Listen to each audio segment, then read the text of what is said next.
There we go. Hopefully they can hear everybody, not just me.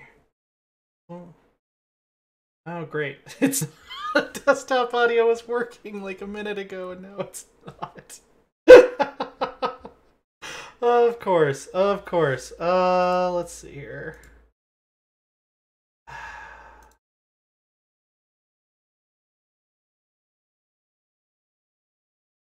Yeah. Okay. Well, this was working right before I started the show. I'm not even kidding. How about now? Okay, someone talk. Zippity doo. There we go. All right, we got panelists. Okay. Rosebud did not like me singing. Okay. does not like Zippity Doo Dah. Welcome to NoCB, a grand strategy podcast for the week of the 3rd of March, 2021.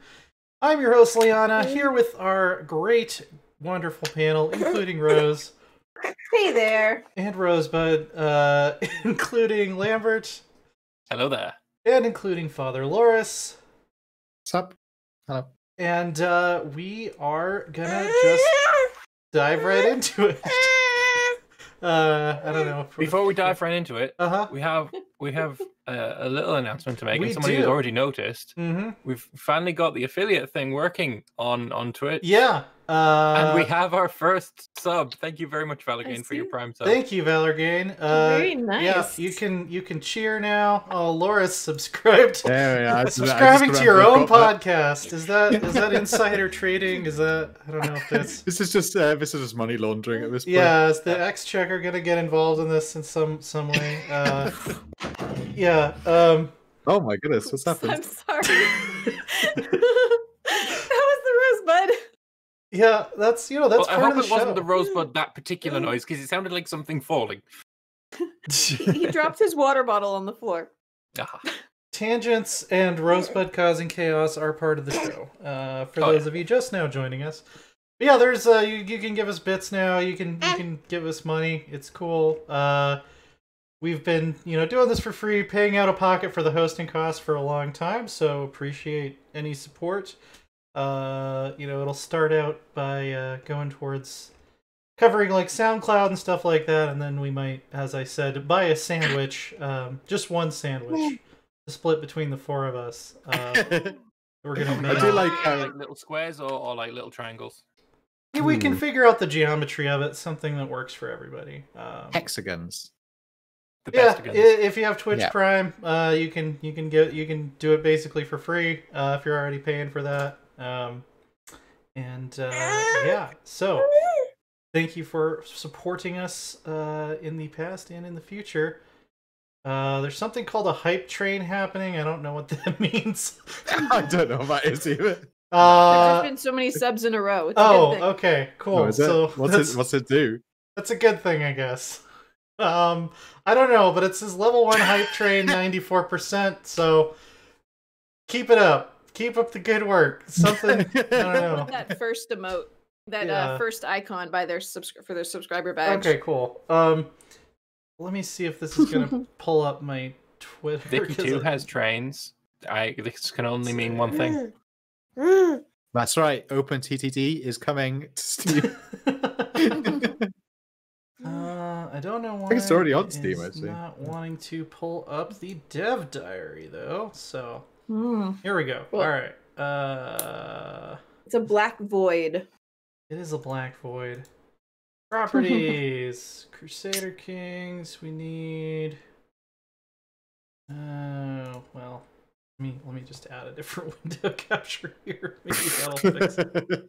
What happens when I don't check my OBS settings before? There we go. Okay. Yeah. So we didn't have an Imperator dev diary this week, but we did have some teases on Arheo's Twitter. This one's actually a little bit older, but we didn't talk about it yet. They are changing the UI for the trade screen, which I really like, especially the fact that you can see how many countries are trading that resource. Or how many goods are available to be traded from. Oh, is that what It's it gonna is? be how Yeah. many provinces. Got it. Because there's 2 elephants there, but both of those elephants might come from Carthage. Yeah, which is nice because I hate having to click in and see that, like, oh, it'd be nice to get some iron. Oh, nobody wants to trade iron. Oh, it'd be nice to get some base metals. Oh, but nobody wants to trade base metals. No, that apparently Tommy was, is very excited about this one too. It was supposed to have the old UI still working. So what we used to have was a little tick if there was an available trade to make. Apparently it was a bug that was missing, but instead of fixing the bug, they've gone ahead and just completely made it better in general. Yeah. I like it. I really like it. I haven't seen this before, actually. This is nice to me. Yeah. I think I'm really looking forward to having this one in the game. I'm curious if they would ever implement, because you can see, like, wood, there's 25 available, livestock 37 available, salt only 7 available. I'm curious if they would ever consider adding a supply and demand system for trade I want value. them to standardize the number of decimal places that they're showing. Yeah. What I want is for 2.1 to be like the trade rework, or maybe it's not 2.1, but like we've just had this is like the war update. It was supposed to be the Autumn of War. Mm-hmm. It's a while ago now. Whatever the next, if we have another a teaser of like the roadmap is what it's called. I want one of the roadmap items to be like a season of trade and be a full trade rework, and supply and demand would be a part of it, and all of that would be quite up my alley. I want that. But this is a good for a non-rework. This is a good step in the right direction for trade. Yeah. By the way, thanks to Asiak for the bits, and Gribbertson and Asiak for subscriptions. I think we're on a level 3 hype train now. I'm assuming that's good. Yes. Okay. Yeah. I don't know what any of this means. I guess the hype train continues to level up when people do stuff, so yeah. Cool, do we get anything? There is a demand for hype train, and the supply is coming. Yeah. So we also got to see levies are now appropriately multicultural. I think this was actually a bug. This was how it was supposed to work in 2.0, but it wasn't working that way for some reason. So yeah, it's good to see it working now. Yeah, that's nice, because your composition will actually change. And then here's the big one. There's now a maximum number of mercenary armies that any given nation can hire. Thank the gods. As Lambert pointed out, it was so annoying when you would be fighting like some minor nation in like Iberia, and they would just have been sitting on money forever and just hire all the mercenaries. That's. I can see the argument that this makes playing as a small nation a bit more difficult, but I would disagree with that based on the fact that you will be able to increase that number through inventions, and you're probably going to be getting a few more inventions as a smaller nation than you would otherwise. And you're just going to have to say, all right, well, I need more mercenaries, therefore I'm going to go down this mercenary path. Well, and I think this is something that's mainly going to affect the AI, because as a player, the number of mercenaries I can hire is almost always, it's limited by my money, and like, I don't think I ever got to a point where I could afford more than like 2 or 3 stacks of mercenaries, and since they have a variable size, you can be like, okay, I can hire 15,000 mercenaries if I have the money for it, and that's only counts as one army, so... Yeah. I think this is much more to prevent the AI from abusing mercenaries than it is actually going to be a check on player use of mercenaries. I generally use like 1 merc stack at a time. Yeah. Mm-hmm. There is another teaser that wasn't actually on Arheo's Twitter as well. It was during today's stream that they did over on the Paradox Interactive Twitch channel. Mm-hmm. It was stated that the much blighted health bar that tells you the exact decimal percentage of health that every single character has is going to be going away, which I am very pleased by, because something that I've really, railed against for quite some time. So I'm very, very happy with that one. Yeah, it's not something I'm a fan of for sure. I don't know whether it's going to be replaced with something akin to the CK3 system of, yeah, he's healthy or he's not healthy or whatever, or if it's just going away completely. I prefer something like the CK3 system. So his health is fine, or he's in peak condition, or yeah, he's like on death's door or something like that would be real nice. Yeah, I would like that a lot better for sure. Yeah. Well, once again, I don't have a transition, but we we got a diary for Crusader Kings 3 today. That Easily my favorite one of a week. Leanna, you had no transition. You're just talking about CK3's health system. True. This is not how. Here's the thing. This is not how my brain works. That's why I always struggle with transitions, because it's not how my brain works. Yeah. So they are bringing poetry back to from CK2. You can get the poet trait, and they will actually dynamically generate poetry. Based on, it seems like it's mostly just rhyming couplets that have something to do with your relationship to the character and sometimes the traits of the character that you're writing about. Which is pretty cool, except I want to know how your skill actually affects this, for one thing. And I want to know, these examples that we have, does this represent a highly skilled character or a not-so-skilled character? Because the meter is just a mess. Look, the mightiest men must leave this earth, no matter what realms they have given birth. 'Tis rare enough for men to admit that their deeds leave those left after splits. To a Luddite like me, the difference between, high-functioning mega brain poetry and low-functioning garbage is utterly insignificant. It's irrelevant. It's all the fucking same to me. Whatever. If it rhymes, then it's good poetry to me. But apparently, that's not the because there's poetry, so I don't. Rhyme is part of it, but so is meter, and the meter in these is like it's some of these is just painful. I don't know what that is. Some of them are okay. It's a unit of measurement. What do you? Yeah. Some of them are okay. Well, it Aren't you needs supposed to have. To use yards as an American? It's supposed to have the same cadence from one line to the next. Let me see, which one was it that I was. You forget. Like... I'm common. I'm not posh. Don't do poetry, mate. Oh, how such a beautiful countenance gleams, being caught in her smile as doesn't need to be there. Is warm as sunbeams. That would be correct meter. You've inserted an extra word there and ruined the entire poem by adding a syllable where you didn't need one. You could take that out, it wouldn't change the meaning, and then the meter would match up with the first line. See, this isn't difficult stuff. Problem is, me and Lambert are from the shitholes of Britain. Like, he's from Middlesbrough, from Stoke. Yeah, we're from prime shitholes, me and Lambert. Yeah. I'm not posh, says a self-named lord. Your channel is literally Lord Lambert, yeah. I mean, all lords are self-named. Lord upon from on high. Yeah, well, all lords are self-named if you go back far enough. Eventually, it was just some asshole bandit who decided he was in charge of the countryside. Yeah, but like, it's not the case anymore. Now it's literally just a name. I might change my first name to Lord just to go with it. That'd be great. Hey, we got a hype train emote.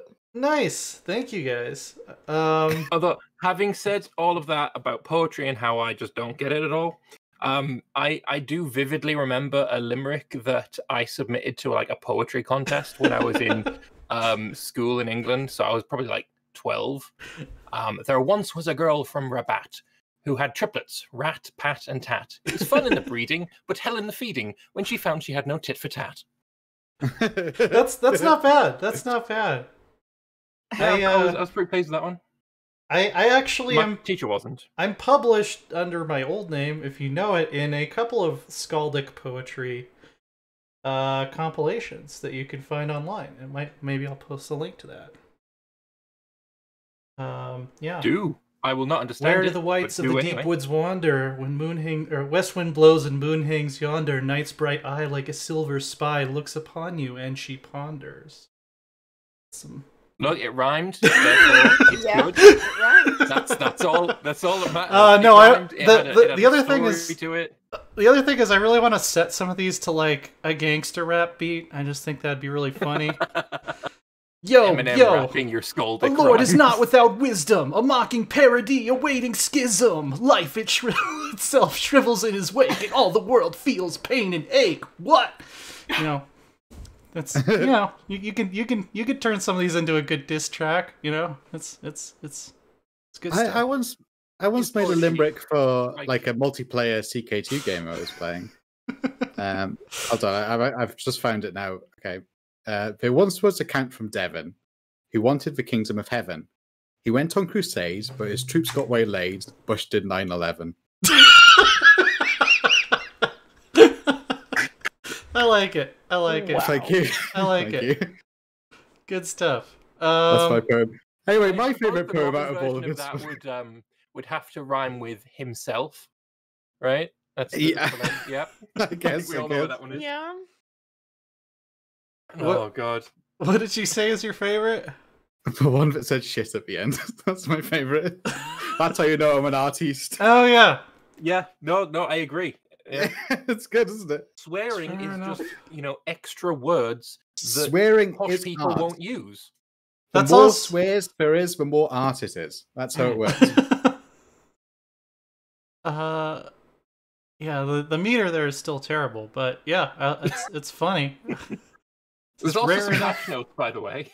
What? Yeah. Huh? It's also patch notes. It's not all just poetry. Where? Huh? Is it? There's patch notes at the bottom. Oh, right. Yeah. No, we'll definitely get to that. The other thing though is that you can actually torture people with bad poetry, which I hope we actually get to see what those are. They don't just allude to it. I mean, CK2. that's ripped straight out of CK2, so... Right. Yeah, no, I hope we get to see the bad poetry. I want to see the worst poems that they can come up with. In CK2, when you were a poet and you used that to torture someone, it would drive them insane. Yeah. Delightful. It looks like you could potentially do that here because this is going to cause somebody to have a critical... They're going to have some stress. Stress break, yeah, so... And you can't really, host a feast or go on a hunt or something when you're in prison. So... Yeah, exactly. So... Patch notes, yes. So we got... we got a sampling of the patch notes for the next patch. The highlights are Men-at-Arms can no longer teleport. They're going to have their deployment speed be based on your capital, which I like. I like it. Yeah, that's a big improvement. Dynasty Legacies are being overhauled. They say the first few are going to be cheaper, but it's going to be harder to unlock all of them. And that, more importantly, all the perks have been rebalanced, and their effects should now be much more tangible and interesting. I'm hoping that means that I don't have to pay like 5,000 legacy points for like +5 expected lifespan or whatever. like some of the ones that are like at the end that are just like a +5 to something. I'm like, are you being serious? Are you being serious right now? And it's for real life, +5 bonus to life expectancy, probably worth that much legacy. I don't know. I mean, and are the last 5 years of your life really the best? Like, I don't know. I'm not there yet, I hope. Yeah, well, you never know. I don't know. Yeah. So they've also changed so some rare events can appear more often. So I'll be curious to see which events have just been hiding in the code and not firing because they had too obscure of like conditions on them. Yeah. There's a lot of people excited about like wandering characters aren't going to split up families anymore, which is one of those things that it seems like a lot of people were really upset about, and then a lot of people just didn't ever notice it happening. I was in the latter group, But I'm glad that the people who were very bothered by that, I'm glad they're fixing it. Yeah. So grandchildren and great-grandchildren will no longer wander off. Yeah. Which will be nice when, you have a very long-lived character and you've got great-grandchildren and they go off and marry some nobody. Or they don't get married at all. Yeah, well, like, all I wanted was, like, if they're a direct line descendant of my dynasty, I should be able to just, like, tell them to come home and go to their room. Like, why do you... if they're in the line of succession, if their grandfather is your heir, and their father is your son's oldest kid. They're in the direct line for the throne. Right, exactly. Yeah. Another one that I really like. You don't get to live as a free person. That's not how this works. You have to do what I say. Well, and even then, why would you want to leave? I mean, you're in the direct line. You've got I don't want it. A nice room. But on the opposite side of that, you can now disinherit people like you who don't want it, even if they're outside the diplomatic range. Yeah. It's like, I can't get a hold of this person. Okay, they just strike them off the list. They don't get to inherit anything. Now, here's the one I'm a little bit worried about. Feudalizing as a tribe no longer requires all tribal innovations. You only need 70%. Not including the culture-specific ones. I think this will be nice for players because it can feel like it takes forever sometimes if you have a string of low-learning characters. Problem is, I loaded up 1066, and like a lot of the tribal nations on the map already have at least 9 of the tribal era innovations. So I'm afraid this is just going to mean that there's like no tribes left by like, I don't know, the year 1100 or something. I mean, I know they have to be part of an organized religion and have, like, certain development in the capital, too, but I feel like this is going to make it too easy for the AI to feudalize in situations where it doesn't really make sense for them to be feudal yet. I mean, there were large parts of Europe that were still tribal, as CK2 depicts it, at least until the 1200s, and you could argue even up until pretty close to the end date. There's some places that are tribal now. Yeah. Been to Glasgow? Yeah, unfortunately I have. Yeah. Oh, it just has a modifier on it where the development can never go above 5 or something. Yeah. Yeah, so we'll see what happens. But that would be my caution when they're testing this change, is make sure that it doesn't lead to like just everybody feudalizing like immediately, because it's pretty easy for like the Romuva to reform their religion, even for the AI, just because all the holy sites are so close together. So and I guess you could argue that maybe the pagan like Grand Duchy of Lithuania was feudal by the time they converted. That's fair. But then, like, there's areas around the Baltic and, like, northeastern Europe, and parts of Africa that really shouldn't, feudalize by 1066. So we'll see how it pans out. That's my only concern so far out of what we've read. Yeah. People are really happy that you can wear a Pope hat regardless of what your religion is. I think that's immersion breaking, so I'm gonna turn up my nose at it. That's the sound of me turning up my nose. You can wear the Kaiser hat, even if you're not. Yeah, I think that should be turned off as well. I don't think you should be allowed to wear the Reichskrone, especially if you're German. If you are German and you wear the Reichskrone, you should have the fucking Emperor knocking on your door trying to murder you for impersonating him.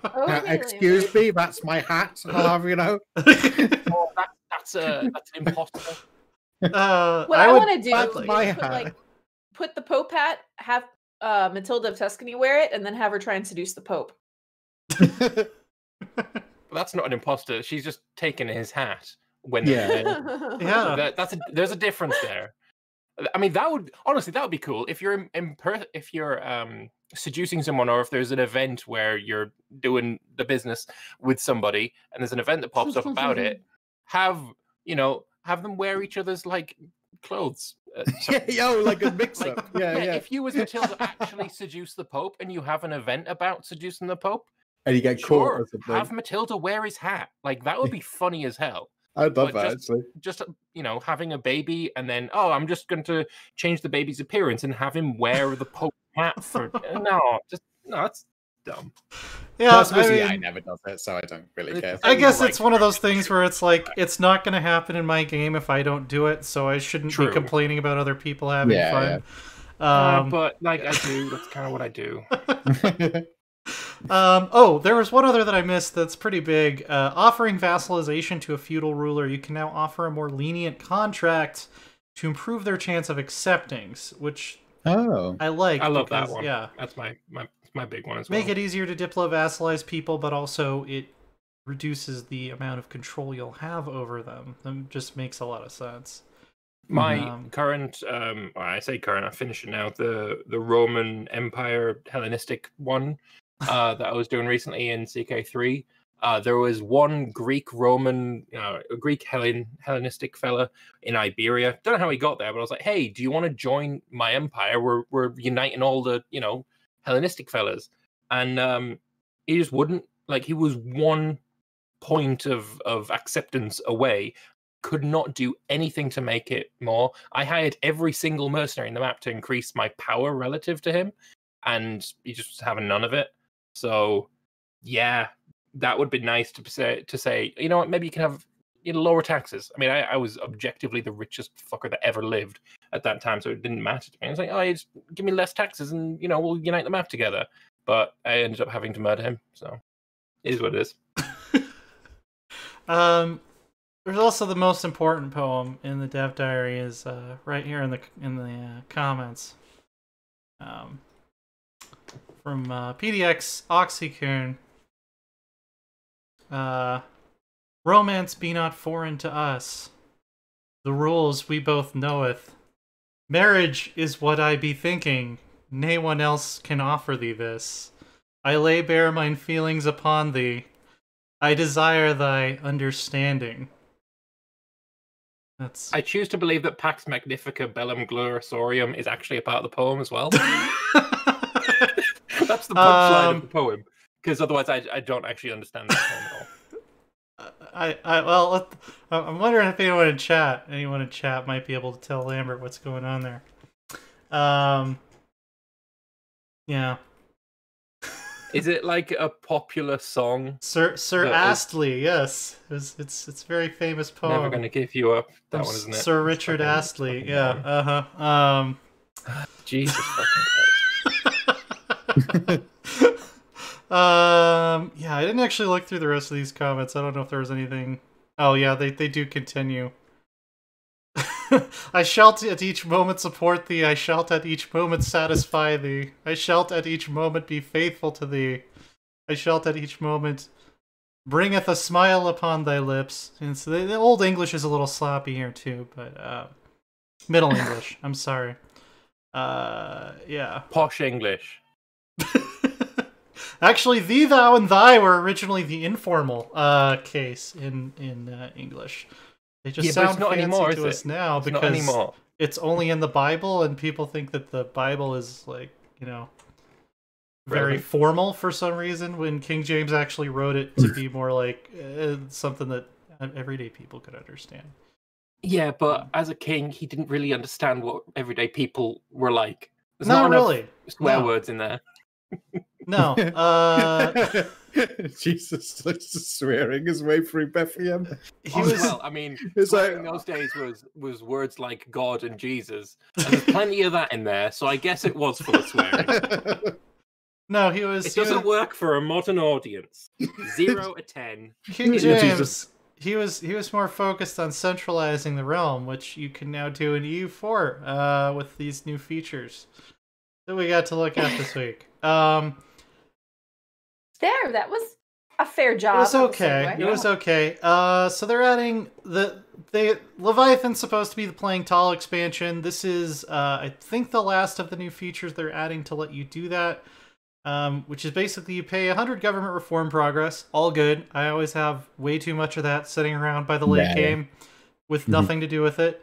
But it reduces the governing value of a state by 20 development points. I don't know when I would use this. It says it's for playing tall.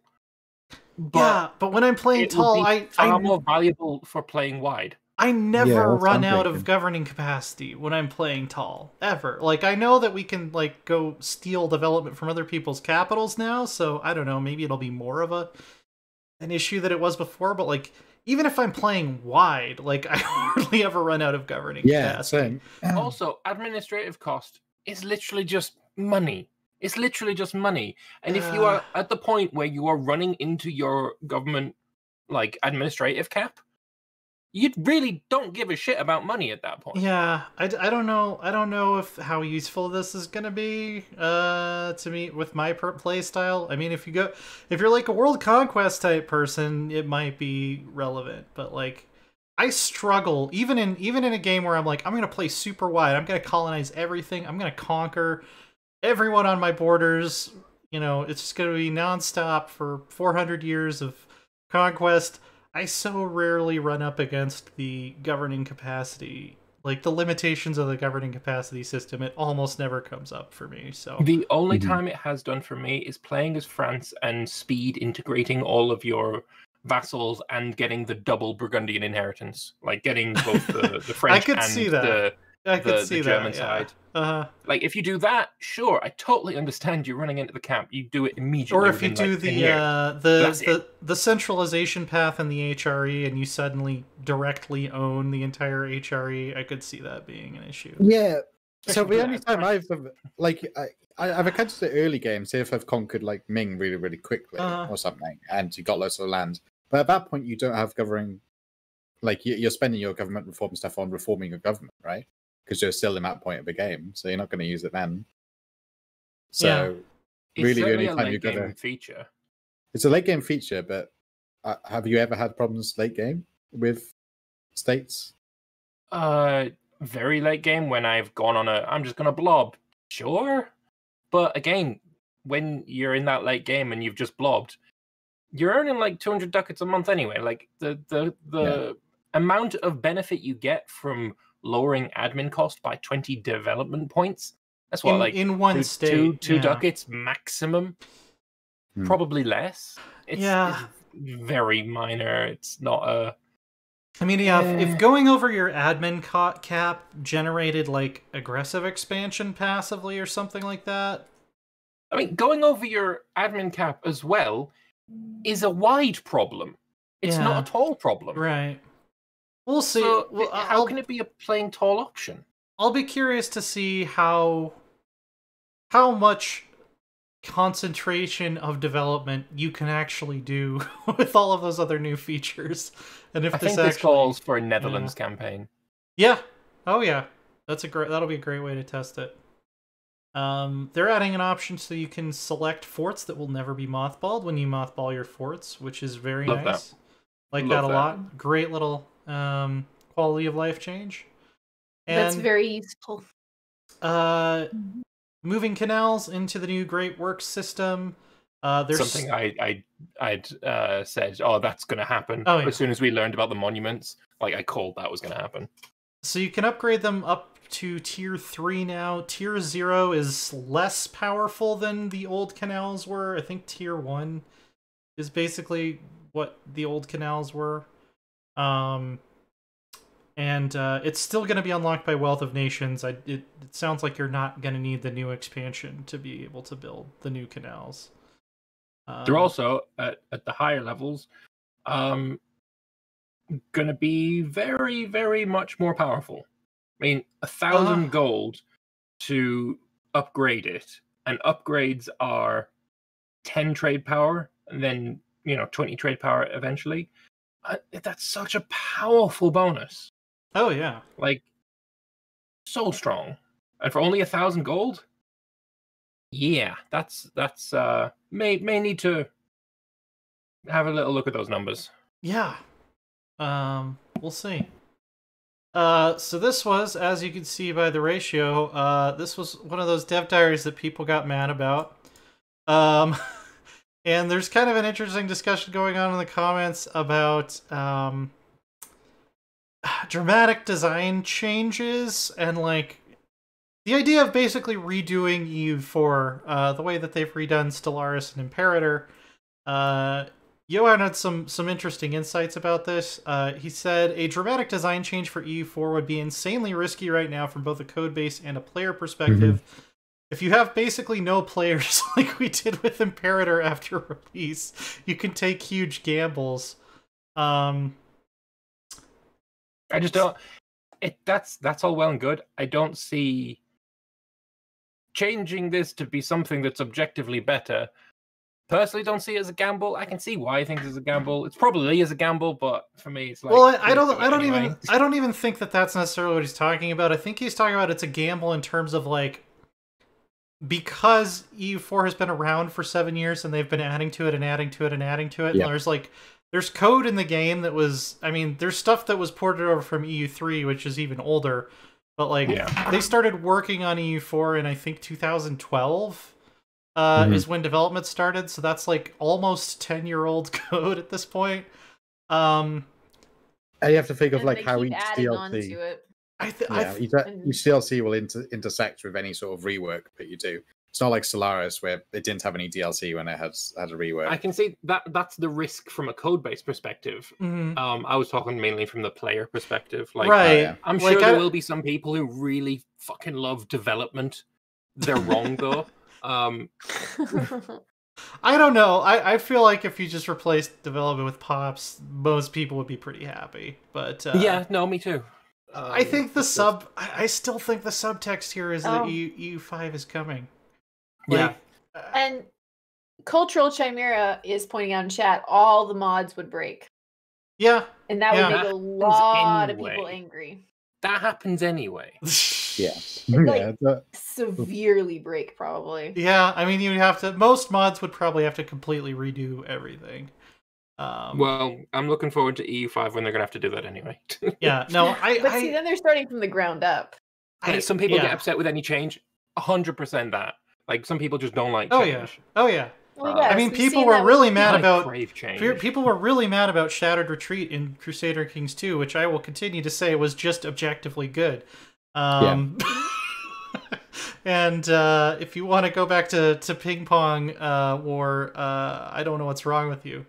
But well, one thing that convinced me to actually play with Shattered Retreat in CK2 was not the lack of ping pong, because usually that was just much easier to defeat the AI. Was the fact that if someone raided you and you defeated their troops and kicked them out, they couldn't raid you again for like 3-5 years or something.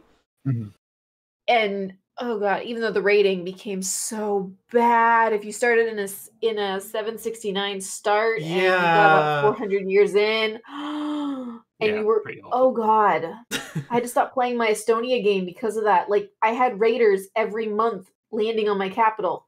Yeah, it was a problem. It was a problem, for sure. That's what made the DLC Legacy of Rome so vital, so that you could have a retinue. Oh, I had my retinues. Yeah.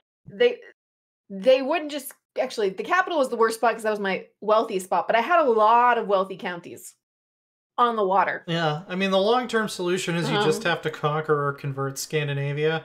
There's really no other way to stop the raids. Like, they'll keep coming forever if you leave an independent pagan Scandinavia around. Yeah. I think it's very interesting about to think what the future of EU4 is, or EU, I should say, because Johan worked on Imperator, and you know that went as it went. But he also learned a lot from Imperator, it seems. Like, he's the one that got rid of mana. He's the one that changed, that first wanted the pops. Like, that was a design for a DLC for EU4 that never materialized. but the pops were his idea. The way that pops move and change and upgrade, promote, migrate, and all that over time, that was his idea. Logistics for the armies was his idea. And now Johann's back at being like the head of EU. I think when we get EU5, it's going to be a lot more akin to how Imperator is right now than EU4 is on its base mechanical level. And I don't care what anyone thinks. Imperator at its base mechanical level is objectively better than EU4. That's just a fact. I don't care if you disagree, because you'd be wrong. Yeah, I mean, I think the only aspect in which I would disagree with that is that EU4's scenario leads to more interesting conflicts, but that doesn't really have to do time period. Yeah, time period. Yeah, that's the thing. I would argue that isn't counted in base mechanical level. You could debate whether that counts as base mechanics or not. Yeah. Oh yeah. I think Imperator base mechanics in a time period that I'm interested in would be great. No, I don't even think it's a time period I'm more interested in. I think it's more a time period that we know more about, like historical evidence for all the things that happen in that period. There's just more stuff we know about, so that more flavorful stuff can happen. Whereas, I think it's more the antiquity period, we just don't know as much. EU4 it's set in a time period of a very pluricentric world with lots of viable competing great powers that were all kind of scrambling to be at the top of the heap, which works very, very well for a Paradox-style grand strategy game. Not even just great powers, but people that are on the way to becoming those great powers. EU4 time period, I mean, the Marias were dominant in India, nobody could really touch them. The big conflict in the Mediterranean was between Rome and Carthage. Once that was resolved, Rome was basically on the path to hegemony. You know, the Diadochi you Wars have the Diadochi.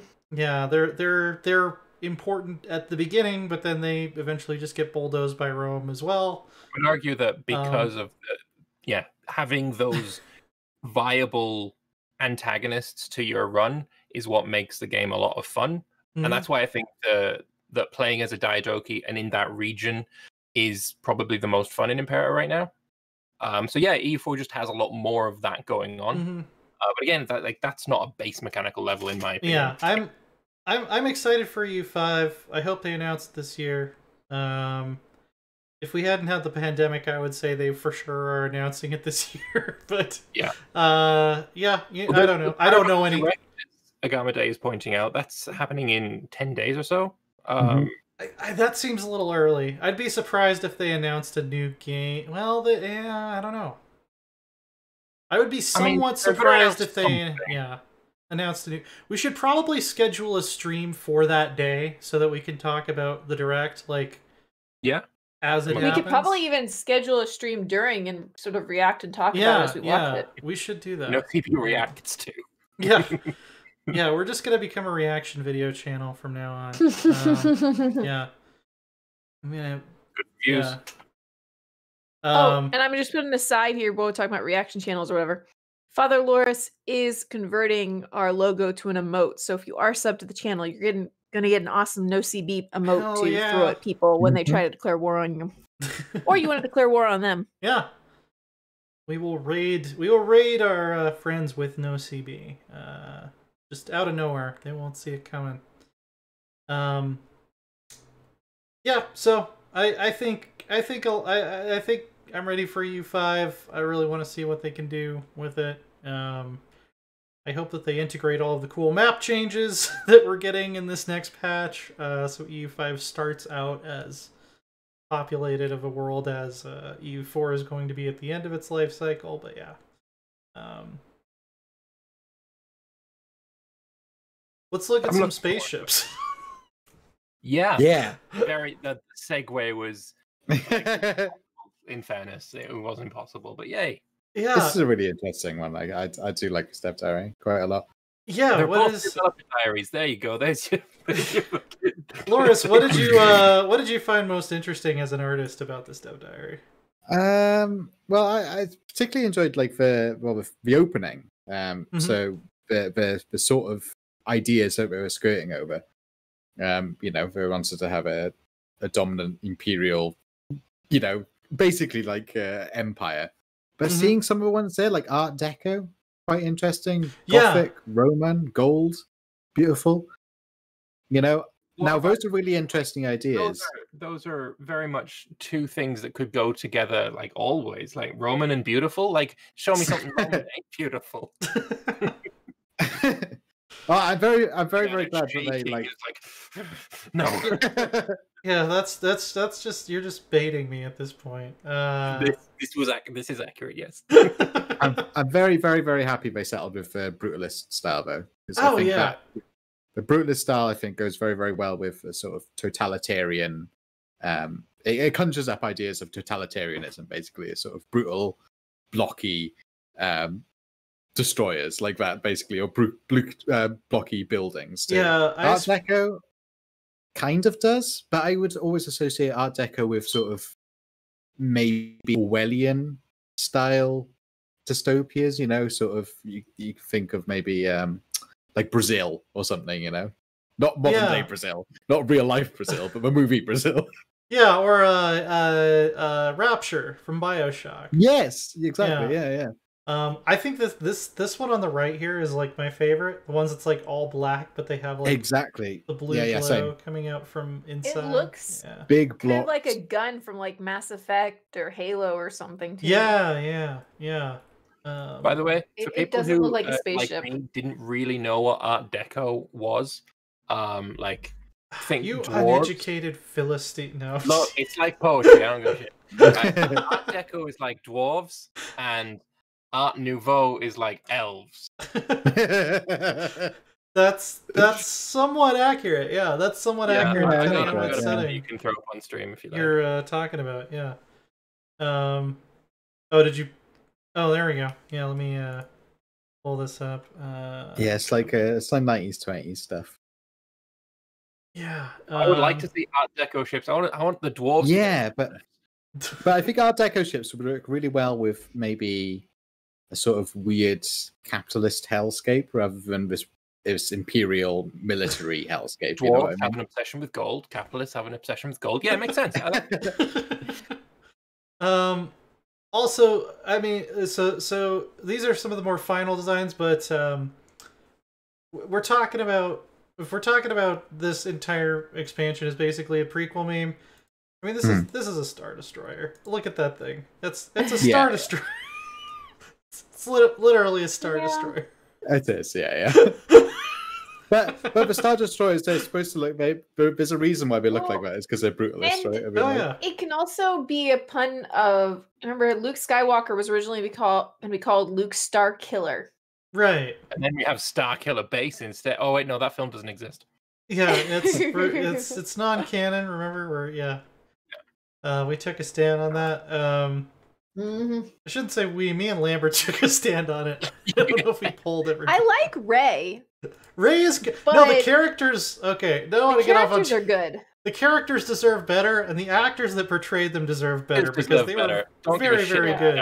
The real problem was the fact that it didn't go into it to making a story that'll fit over 3 movies. Yeah, they tried to do a major franchise trilogy, highly anticipated sequel as a pass-along story between people who don't like each other or agree on anything. And the thing is, if you're going in and you only think you're going to get to make one movie, like what happened with the original Star Wars, then it makes sense that you wouldn't know what was going to happen next. But they were going to make 3 movies. I think the big problem is the writing's bad and the directing's bad. I think that's probably the core problem. Well, part of the reason the writing is bad and the directing is bad is because no one knew what the overarching story or theme was. That and also J.J. Abrams is a bad director and he's a bad writer. Honestly, they probably just have a spinning wheel with a bunch of vague Star Wars terms that would fit. Span the wheel 3 times and made a film based on the fucking name. Yeah, I love that the first one was called The Force Awakens, and we never found out what that meant. No. They didn't address it. It's starting to turn into like James Bond titles. With Admiral you know? Thrawn instead. Those books were so good.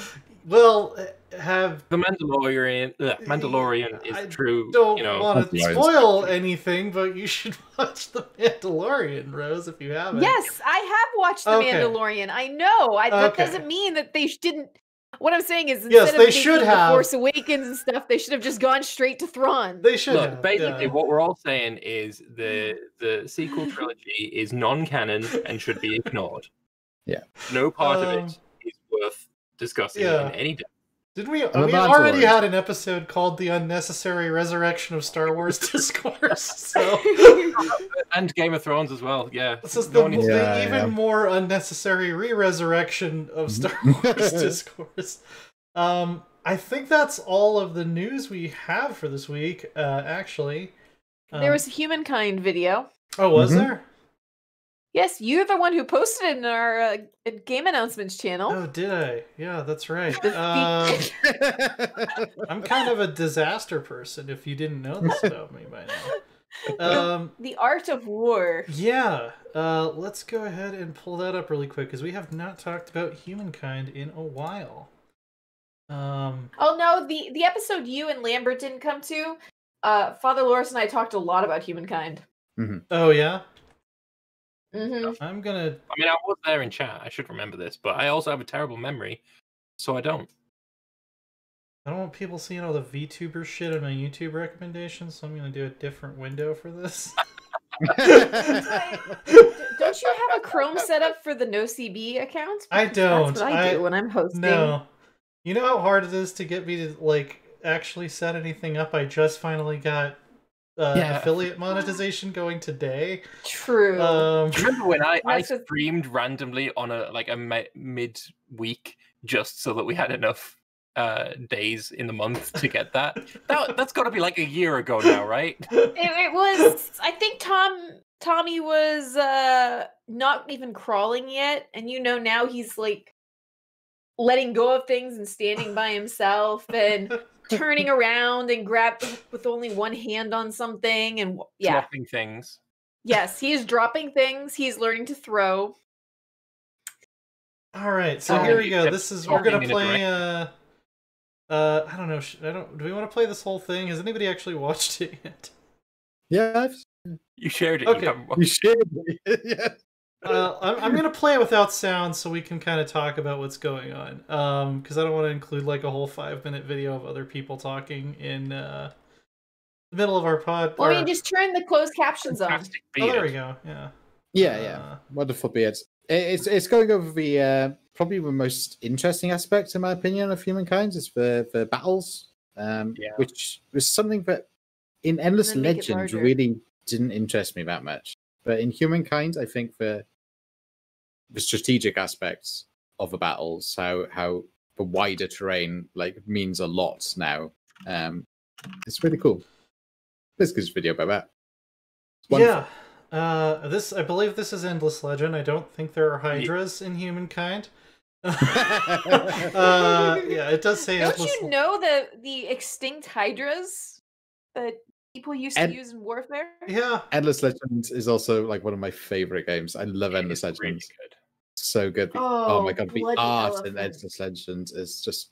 What kind of elephant is this? Oh, that's only got an archer on the top. That's weak. Oh yeah. Call me when you put a bloody a ballista or a cannon up there. Yeah. Oh, that's giving me nightmares. That open dev.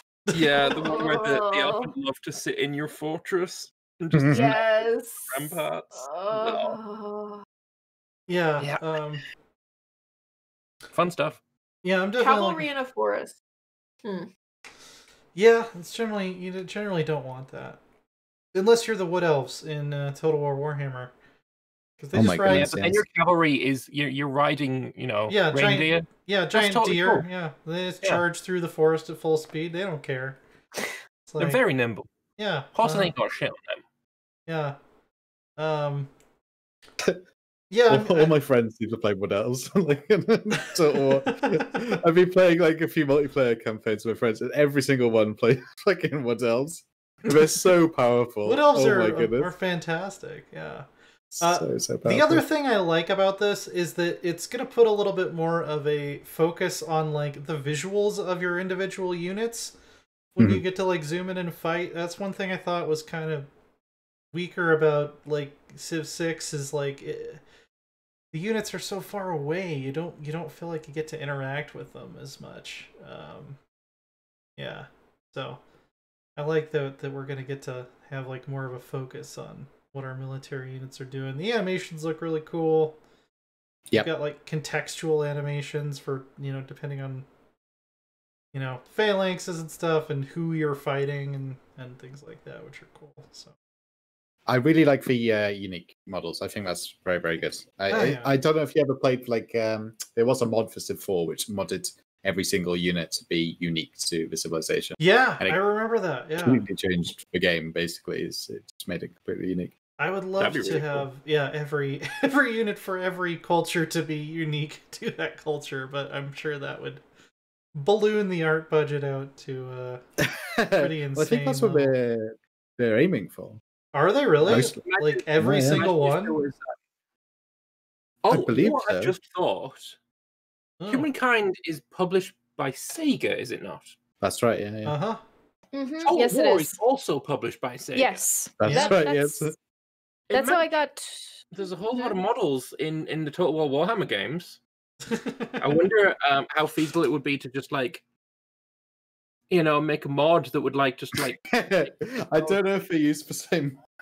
Also, Persona 5 is published in North America by Sega, so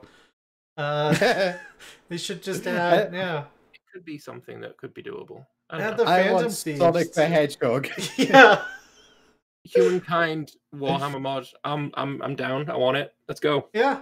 I mean, I'm sure there'll be fantasy mods. I'm sure. So the Hydras will be coming back. Yes. I like it. I'm pretty sure it's fairly model. At least Endless Legends was fairly modelable. Lambert, I'd imagine these kinds of games kind of need to be moddable to have like the super legs that I assume they're going for. I used to believe that, but then Civ 5 and Civ 6 do well, and you can't mod them at all. I guess. I wouldn't know if they're doing well or not because I don't play them either. Because they got no mods. Also, that's right. Yeah, but other people seem to like them, so clearly other people just don't have taste. So that's how it is. Yeah, sadly, objective realities and all that. Yeah. If you like what I don't like, you just got no taste. That's right. I think that's it. Lambert, what have you been doing lately, and where can people find your stuff? I have been playing quite a lot of Imperator lately. Instead of doing streams of multiple games, all of my streams recently have just been Imperator, and I'm having a lot of fun as the Antagonids and going through the Macedon path. So I lost everything, and then I'm getting it all back, and it's been a lot of fun so far. Nice. And that's on Twitch, and I also put the episodes on YouTube. Rose, what have you been up to lately, and where can people find you? I'm trying to be on Twitch, mostly on YouTube, CK3 stuff. There should be another video of AI Dungeon coming out this week. Supposed to be last week. We had a hiccup. I love that. I love AI Dungeon. I've spent so much time in that. But that's about it. Besides, I picked up paint today to finally paint our bedroom in the new house. Oh, nice. It took me 2 months to make a decision on the paint color. Finally, I'm not the only one with DIY news. We've made another step into transitioning to just be a home renovation podcast. Loris, what have you been up to lately? I've been doing DIY. There we go. No, I've also done some sketches and done my taxes. Very exciting stuff. I know. Still need to do that. I always put it off till like the last minute. And by do my taxes, I mean pay a fine for late filings of my last year's taxes. There you go. By the way, thank you to Dogberry and Fox776 who subscribed. I think we had the hype train thing happening, so appreciate that. Yeah, you guys can. Can we say please like, subscribe, and Yeah, Like smash that, can't we? Smash On that Twitch, like you button. follow, subscribe, and bitty or something. I don't know. Yeah, Ring a bell too. Come on, please ring a bell. You can throw there little purple things at us. I think it turns into money somehow magically through the internet. Through our overlords at Amazon. Yeah. Yeah.